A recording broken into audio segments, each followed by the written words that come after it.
Governor Hochul is satisfied with the recent high-level resignations in Adams' administration. It's Tuesday, October 15th, and this is your New York Daily News. Tuesday's forecast calls for partly cloudy skies in New York City with a high near 59 and a low near 43. Before today's top story, the Queen's Haunted House attraction shut down by the city for a horrific list of safety code violations hopes to rise from the dead in time for Halloween. The owners of a haunting in Hollis, which was set up in a private home, have hired a contractor and plan to fix the dangerous conditions that led the City Department of Buildings to issue a vacate order for the property in the wake of several lawsuits by customers claiming they were hurt inside the house. "I don't know why it happened. I'm just going to fix it," the owner of the home, who didn't want to be identified, told the Daily News. "I'm so sad." The popular Halloween attraction on Hollis Avenue near 212th Street, billed as the #1 haunted house in the tri-state, was closed down October 5th after firefighters conducting an inspection identified numerous hazards, including blocked exits, holes in the walls, and the presence of combustibles that could easily catch fire, the FDNY said. The FDNY called the Department of Buildings, which found even more violations, including that the owners had built 3 new staircases inside the home without a permit and that fireproofing material had been removed from the walls at multiple locations. The seasonal attraction, which opened about 5 years ago, has racked up 5 lawsuits from patrons who were injured while going through the attraction. Find the latest on this story and more right now at nydailynews.com. New York Governor Kathy Hochul said Monday she is satisfied with the avalanche of high-level resignations from Mayor Adams' senior ranks after she urged him to clean house, the strongest endorsement she's given Adams since a federal corruption indictment against him dropped late last month. "I had asked him to work to bring in new blood to help stabilize the city, calm it all down, and he's doing that," Hochul said at the Columbus Day Parade. In the wake of bribery and conspiracy charges against Adams, Hochul, who has the power to remove the mayor from office, reportedly told him he needed to drop embattled members of his inner circle. Although he said the changes were routine turnover, Adams appeared to fall in line, with several top aides leaving, including many who are caught up in several local and federal corruption investigations.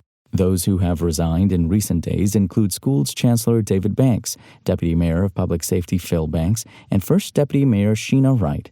None have been accused of wrongdoing. Many of those who have resigned had their homes raided and electronics seized by federal authorities, conducting multiple different corruption investigations. In addition to the Turkey inquiry, the feds are looking at whether top Adams administration officials were engaged in schemes involving influence peddling, kickbacks on city contracts, and NYPD nightlife enforcement abuse. Hochul said Adams is working well through the chaos, adding that their teams were working closely to tackle a number of key issues. She had previously said that while individual personnel decisions are up to Adams, she had directed him to make changes in the administration. "I wasn't talking about individuals," the governor said. "I was just saying I need to have new people around you to create stability and to settle the whole situation down. This is what I'm trying to do, is having a calming influence on this so people in New York City know that their lives will not be disrupted by what's happening in City Hall." City Hall was thrown into chaos, starting with a round of FBI raids in early September on 5 top officials, all of whom have since resigned. A few weeks later, the mayor pleaded not guilty to 5 criminal counts, alleging he accepted and solicited bribes from the government of Turkey and its associates in exchange for carrying out political favors.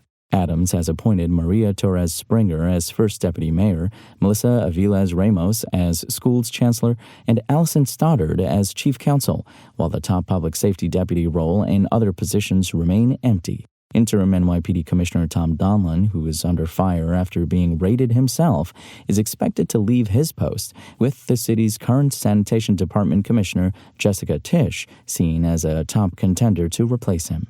Adams declined to answer a question on Monday about whether New Yorkers can expect resignations from Chief Advisor Ingrid Lewis-Martin or Jesse Hamilton, whose phones were both seized by state authorities upon returning from a trip to Japan. Diana Boutros, a top executive at Cushman & Wakefield, one of the city's largest real estate firms, and registered lobbyist Adam Clayton Powell IV also joined the trip. The Manhattan DA's office is looking into corruption in the city's leasing of commercial properties, the New York Times reported. Previously, Adams had resisted calls to fire his top aides, with Chief Counsel Lisa Zornberg resigning after the mayor ignored that advice. For more on this story and for the latest in New York City politics, visit nydailynews.com and follow us on social media at nydailynews. Thanks for listening. My name is Imran Sheikh. Spoken Layer.